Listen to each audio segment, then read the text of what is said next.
कितने पैसे लगते हैं, तो चलिए देखते हैं। तो जो छोटे पैटी फूड बिजनेस ऑपरेटर होते हैं, जैसे स्वीट शॉप हो गई, या जूस स्टॉल हो गया, या गोलगप्पा स्टॉल हो गया, या फ्रूट सेल करने वाले हो गए, सब्जियां बेचने वाले हो गए, या चाइनीज मोमो सेल करने वाले हो गए, या साउथ इंडियन जो फूड स्टॉल होते हैं, तो उन्हें कितने रुपए लगते हैं फसाई रजिस्ट्रेशन लेने के लिए या फसाई लाइसेंस लेने के लिए। तो अगर उनका टर्नओवर 12 लाख रुपए पर एनम तक है, तो उन्हें एक सिंपल फसाई रजिस्ट्रेशन लेने की आवश्यकता होती है, जिसकी गवर्नमेंट फीस होती है 100 रुपये। अब हम बात करेंगे जो डेयरी यूनिट्स हैं, इंक्लूडिंग मिल्क चिलिंग यूनिट्स, जैसे जो छोटे पैटी मिल्कमैन होते हैं, दूधी होते हैं, छोटे मिल्क वेंडर होते हैं, दूध बांटने वाले होते हैं, तो उन्हें किस तरीके के लाइसेंस या रजिस्ट्रेशन लेने की आवश्यकता होती है। तो अगर उनका टर्नओवर, अगर उनकी sale 500 litre milk per day तक है, तो उन्हें एक सिंपल फसाई रजिस्ट्रेशन लेने की आवश्यकता होती है, जिसकी गवर्नमेंट फीस होती है 100 रुपये। अगर उनकी sale 500 litre milk per day से लेकर 10,000 लीटर मिल्क पर डे तक होती है, तो उन्हें एक स्टेट लाइसेंस लेने की जरूरत होती है, जिसकी गवर्नमेंट फीस होती है 3,000 रुपये। और अगर उनकी sale 10,000 litre milk per day से लेकर 50,000 लीटर मिल्क पर डे तक होती है, तो उन्हें स्टेट लाइसेंस लेने की जरूरत होती है, जिसकी गवर्नमेंट फीस होती है 5,000 रुपये। और अगर उनकी डेली की जो सेल है 50,000 लीटर मिल्क पर डे तक होती है, तो उन्हें सेंट्रल लाइसेंस लेने की जरूरत होती है, जिसकी गवर्नमेंट फीस होती है 7,500 रुपये। अब हम जानेंगे स्लॉटरिंग हाउस, जो स्लॉटर हाउस होते हैं, उनके बारे में। तो अगर वहां पर छोटे जो एनिमल्स हैं वो 2 तक हैं, और 10 पोल्ट्री बर्ड्स जो हैं वो 50 तक हैं, और लार्ज एनिमल 2 तक है, स्मॉल एनिमल 10 तक है, तो उन्हें एक सिंपल फसाई रजिस्ट्रेशन लेने की आवश्यकता होती है, जिसकी गवर्नमेंट फीस होती है 100 रुपये। अगर लार्ज एनिमल 3 से लेकर 50 तक है, और स्मॉल एनिमल 11 से लेकर 150 तक है, और पोल्ट्री बर्ड्स 51 से लेकर 1,000 तक है, तो उन्हें स्टेट लाइसेंस लेने की जरूरत होती है, जिसकी गवर्नमेंट फीस होती है 2,000 रुपये। अगर लार्ज एनिमल 50 से ज्यादा है, और स्मॉल एनिमल 150 से ज्यादा है, और जो पोल्ट्री बर्ड्स हैं वो 1,000 से ज्यादा है, तो उन्हें सेंट्रल लाइसेंस लेने की जरूरत होती है, जिसकी गवर्नमेंट फीस होती है 7,500 रुपये। अब हम जानेंगे मीट प्रोसेसिंग जो यूनिट्स होती हैं उनके बारे में। तो अगर उनका टर्नओवर 12 लाख रुपए पर एनम तक है, तो उन्हें एक सिंपल फसाई रजिस्ट्रेशन लेने की आवश्यकता होती है, जिसकी गवर्नमेंट फीस होती है 100 रुपये।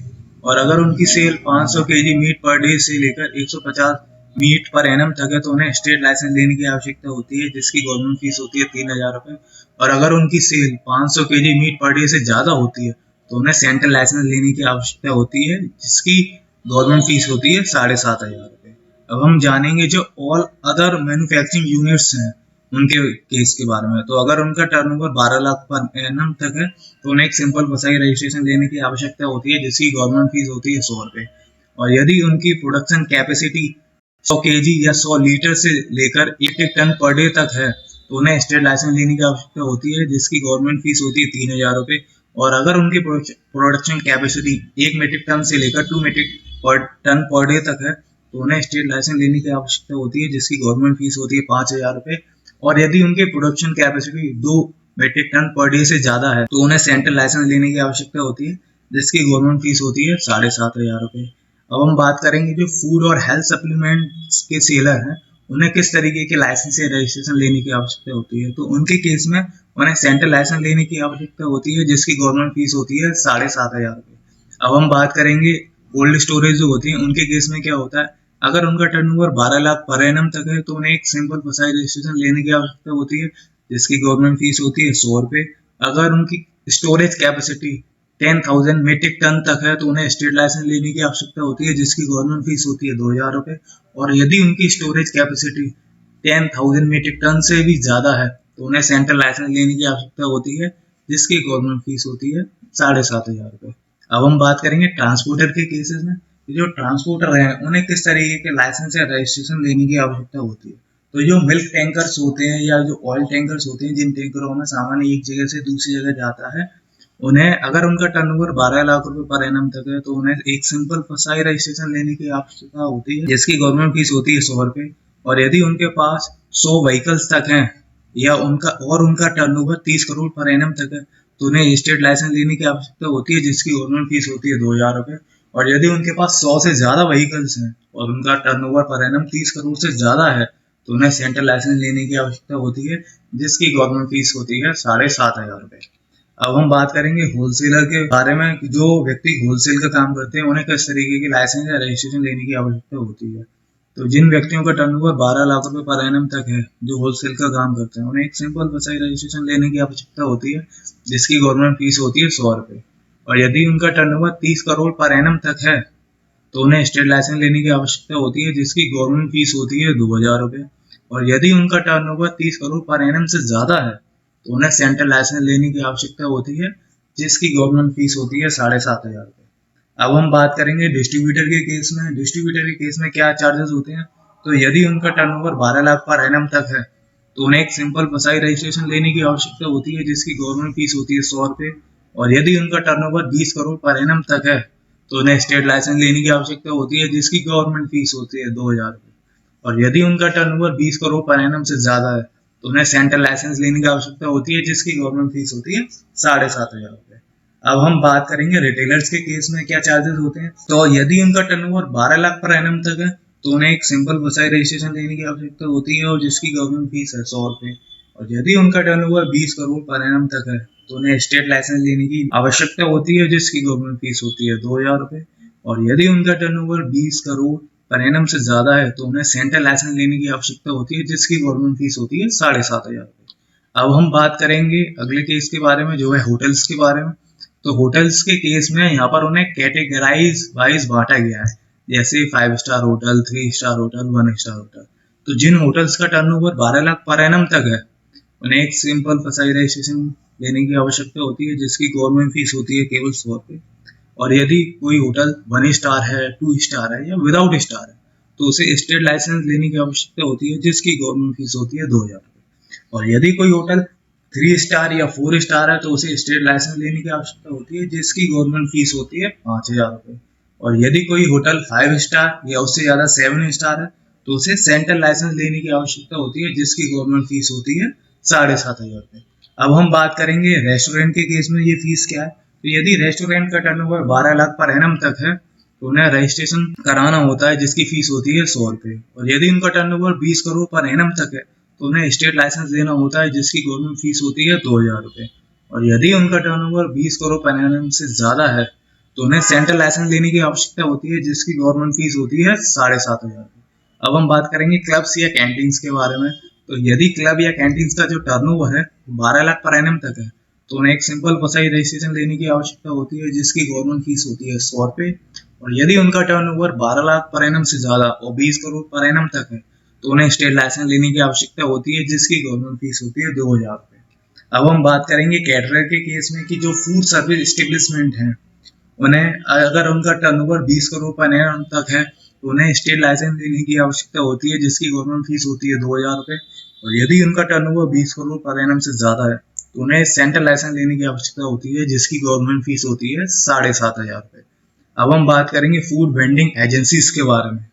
अगर उनका टर्नओवर 12 लाख पर एनम तक है और उनके पास 12 वेंडिंग मशीन तक है तो उन्हें एक सिंपल फसाई रजिस्ट्रेशन लेना होता है, जिसकी गवर्नमेंट फीस होती है 100 रुपये। और अगर उनके पास 100 वेंडिंग मशीन तक हैं तो उन्हें स्टेट लाइसेंस लेना होता है, जिसकी गवर्नमेंट फीस होती है 2,000 रुपये। और अगर उनके पास 100 से ज्यादा वेंडिंग मशीन हैं और वो एक से ज्यादा स्टेट्स में काम कर रहे हैं तो उन्हें सेंट्रल लाइसेंस लेने की आवश्यकता होती है, जिसकी गवर्नमेंट फीस होती है 7,500 रुपये। अब हम बात करेंगे ढाबे के बारे में, बोर्डिंग के बारे में, banquet halls with food catering arrangements के बारे में, और होम बेस्ड कैंटीन जो होती हैं, जो डब्बे वाले भैया होते हैं हमारे, और जो हमारी परमानेंट या टेम्पररी स्टॉल होल्डर्स होते हैं, या जो फूड स्टॉल्स होती हैं, या जो अरेंजमेंट्स होती हैं रिलीजियस गैदरिंग्स में या फेयर्स में, उनके केसेस में क्या होता है। तो अगर उनका टर्नओवर 12 लाख पर एनम तक है तो उन्हें एक सिंपल फसाई रजिस्ट्रेशन लेने की आवश्यकता होती है, जिसकी गवर्नमेंट फीस 100 रुपये होती है। और अगर उनका टर्नओवर 12 लाख पर एनम से ज्यादा, उससे कहीं ज्यादा है, तो उन्हें स्टेट लाइसेंस लेने की आवश्यकता होती है, जिसकी गवर्नमेंट फीस होती है 2,000 रुपये। इंपोर्टर्स के केस में हमें एक सेंट्रल लाइसेंस लेने की आवश्यकता होती है, जिसकी चार्जेस होते हैं 7,500 रुपये। अब हम बात करेंगे food business activities eight premises of central government agencies, storage के लिए, होलसेल के लिए, डिस्ट्रीब्यूशन के लिए, रिटेल के लिए। तो यहाँ पर टर्नओवर की कोई कैपेसिटी नहीं है, लिमिट नहीं है। यहाँ पर सेंट्रल लाइसेंस लेने की आवश्यकता होती है, जिसकी गवर्नमेंट फीस होती है 7,500 रुपये। और अब हम बात करेंगे departmental canteens at the premises of central government institution जो है, जो डिपार्टमेंटल कैंटीन चल रही हैं सेंट्रल गवर्नमेंट के परिसरों में, वहाँ पर अगर उनका टर्नओवर 12 लाख पर एनम तक है तो हमें सेंट्रल रजिस्ट्रेशन लेने की आवश्यकता होती है, जिसकी गवर्नमेंट फीस होती है 100 रुपये। और अगर हमारा टर्नओवर 12 लाख पर एनम से ज़्यादा है तो हमें सेंट्रल लाइसेंस लेने की आवश्यकता होती है, जिसकी गवर्नमेंट फीस होती है 7,500 रुपये। अब हम बात करेंगे food business activities eight premises of airport या सी पोर्ट पर जो फूड बिजनेस एक्टिविटीज हो रही हैं उनके केसेस में हमें सेंट्रल लाइसेंस लेने की आवश्यकता होती है, जिसकी गवर्नमेंट फीस होती है 7,500 रुपये। और अब हम बात करेंगे जो मिड डे मील कैटरर्स हैं उनके केसेस में क्या होता है, तो अगर उनका टर्नओवर 20 करोड़ पर एनम तक है तो उन्हें स्टेट लाइसेंस लेने की आवश्यकता होती है, जिसकी गवर्नमेंट फीस होती है 2,000 रुपये। और यदि उनका टर्नओवर 20 करोड़ पर एनम से ज़्यादा है तो उस केस में उन्हें सेंट्रल लाइसेंस लेने की आवश्यकता होती है, जिसकी गवर्नमेंट फीस होती है 7,500 रुपये। अब हम बात करेंगे जो मिड डे मील कैंटीन चल रही हैं उनके केसेस में क्या होता है, तो उनके केसेस में अगर उनका टर्नओवर 12 लाख पर एनम तक है तो उन्हें एक सिंपल फसाई रजिस्ट्रेशन लेने की आवश्यकता होती है, जिसकी गवर्नमेंट फीस होती है 100 रुपये। और यदि उनका टर्नओवर 12 लाख पर एनम से ज़्यादा है तो उन्हें स्टेट लाइसेंस लेने की आवश्यकता होती है, जिसकी गवर्नमेंट फीस होती है 2,000 रुपये। तो हम बात करेंगे एक्सपोर्टर के केस में फीस क्या होती है, तो एक्सपोर्टर के केस में उन्हें एक सेंट्रल लाइसेंस लेना होता है, जिसकी गवर्नमेंट फीस होती है 7,500 रुपये। अब हम बात करेंगे retailers, caterers, restaurants, canteens, hawker, ये जो पैटी रिटेलर्स हैं at the premises of railway station पर, जो रेलवे स्टेशन के प्रीमाइसेस पर जो चला रहे हैं, रेस्टोरेंट चला रहे हैं या कैंटीन चला रहे हैं या छोटे हॉकर्स हैं या पैटी वेंडर्स हैं, उनके केस में अगर उनका टर्नओवर 12 लाख पर एनम तक है तो उन्हें एक सेंट्रल रजिस्ट्रेशन कराना होता है, जिसकी गवर्नमेंट फीस होती है 100 रुपये। और अगर उनका टर्नओवर 12 लाख पर एनम से ज़्यादा है तो उन्हें एक सेंट्रल लाइसेंस लेना होता है, जिसकी गवर्नमेंट फीस होती है 2,000 रुपये। और अब हम बात करेंगे ई कॉमर्स ऑपरेटर्स के केस में क्या होता है, तो जो ई कॉमर्स के थ्रू बिजनेस करते हैं, इंटरनेट कॉमर्स के थ्रू बिजनेस करते हैं, वहाँ पर उन्हें एक सेंट्रल लाइसेंस लेने की आवश्यकता होती है, जिसकी गवर्नमेंट फीस होती है 7,500 रुपये। तो दोस्तों हमारे वीडियो को देखने के लिए आप सभी का धन्यवाद और हमारे चैनल को लाइक और सब्सक्राइब करना ना भूलें। Thank you.